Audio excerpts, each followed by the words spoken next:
What up, internet? Um, that was awkward. Hi, I'm Kate, and this is a new thing that I'm doing, and it's called Storytime with Kate. And it's kind of a new thing that I'm doing and kind of not, because the new thing is I'm putting it on the internet, and I have never done that before. The not new thing is that I'm telling you stories about my life, which I do to people all the time, often whether they want to hear them or not. I just say, hey, listen, I'm going to tell you this, and then they have to hear it. So I thought it'd be fun if I could spread that joy to people that I don't know because I have a lot of stories and they just need to get out there. So I'm going to start with this one. It's the story of how I had the worst week ever of my life. I keep looking at myself down here. I'm sorry. I'll look at you guys. Um, so, anyways, here's how it goes. I was in college, and to preface this, I am in musical theater. I do the musicals. So, and as an extension of that, I do choreography. And so I was working with this group of acapella nerds, and they hired me to come and take a look at their acapella group and give them some tips on how they could be smoother and have better choreography and stuff like that. So I went to this guy's house. And it was a rainy Seattle night in the middle of nowhere. And I went in, and it was the most awkward thing ever. It was four nerdy guys who didn't know how to talk to girls, and I sat on the couch and I listened to them sing me songs without making eye contact with anybody, not even each other, and it was so awkward. I could not get out of there fast enough. So I finally escaped, and I'm out in my car, and I'm getting ready to go, and I'm backing out of the driveway, and I feel like this pull on my car, and so I was like, oh, there's like a twig caught in my bumper. That's weird. I was like, for a second, I was like, I should go out and see what's going on. But then I was like, no, I'm just gonna rip that twig out because my car is a beast. It was a Honda Accord, and my car's a beast and I can handle it. So I am backing up, and then I hear this like big thunky sound, and I went out, and to my horror, my bumper had gotten ripped off of my car, but only one side. It was like the right side was on the ground and the left side was still attached. So I freaked out. I didn't want to go back in and talk to those guys because I had just escaped. And so I backed my car underneath a tree and hid and called my mom. And I was like, Mom, please help me. My bumper is falling off of my car.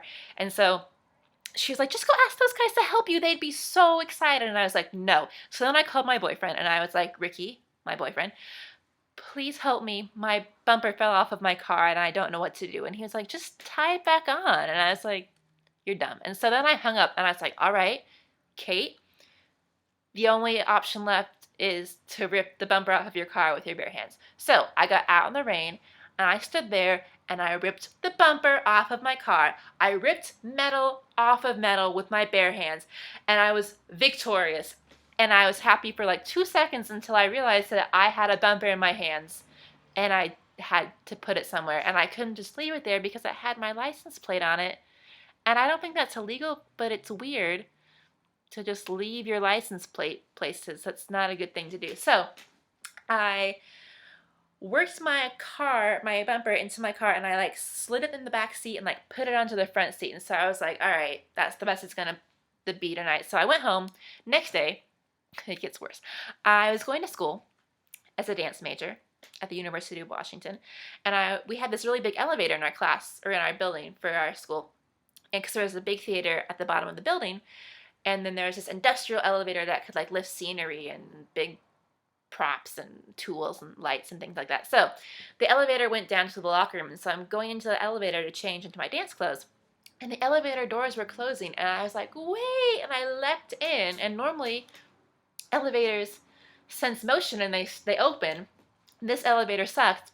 It did not sense my motion, and it slammed on my knee, and I got slammed to the ground, broke the elevator, and I didn't break my knee, but I ripped a like chunk of skin out in my knee, which normally would not be a big deal except for it was on my knee and it was really deep. So every time I walked, it would like open up farther and farther. So there was blood everywhere, like just constant blood. So I went downstairs and tried to wash my jeans out, but then I realized that my knee was just gonna keep bleeding no matter what because I had to keep walking.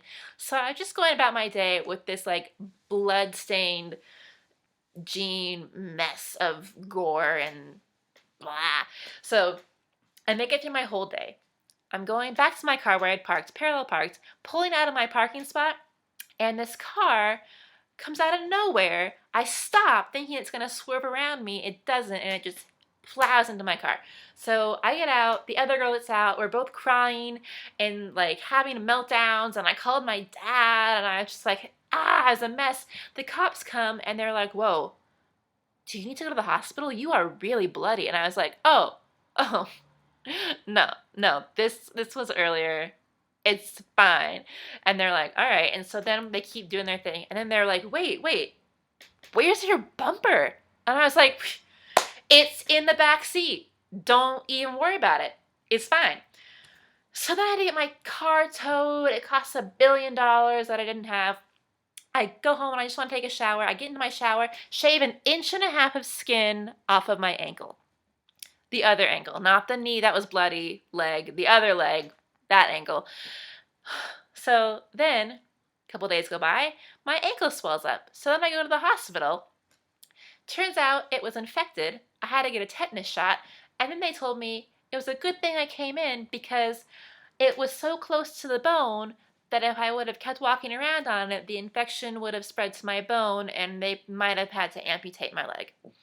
So, that was my worst week ever. Sucked. I hope your week is better than mine. Bye, Internet.